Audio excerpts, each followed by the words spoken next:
topraklarımızın kireçten, pH'tan kurtulup bitkiye daha güzel verim verebilmesi için yapmış olduğumuz bir çalışma 11 elementten oluşuyor.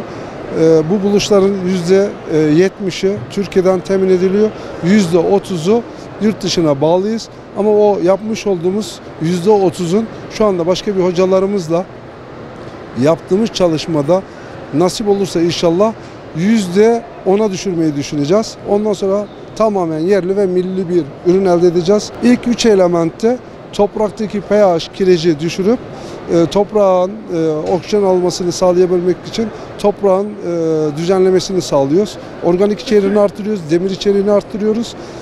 3 elementte ise verilen bitkinin gelişimini hızlandırıp yıllar öne almak için bir yılda yaptığımız bir çalışma 3 yıllık 5 yıllık bir görünümü sağlayıp verimin daha erken alınması, milli servete daha erken kazandırılması ve geri elementlerde ise biz tamamen bitkideki verimin artışını örnek veriyoruz. Biz şu anda burada fıstıklarla, Urfa fıstık bölgesi olduğu için biz fıstıktaki karagözün vermiş olduğu bir karagözden örnek veriyorum 10 habbe çıkıyorsa biz bu 10 habbeyi 20 habbeye.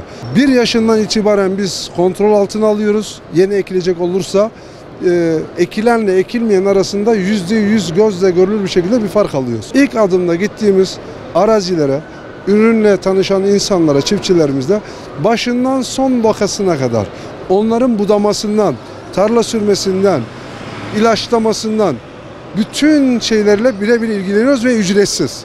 Biz zamanında verilen, atalarımızdan gelen, toprağımızdaki oluşumun yok olmasına neden olan kimyasal gübrelerin bir nevi onlarla savaşıyoruz.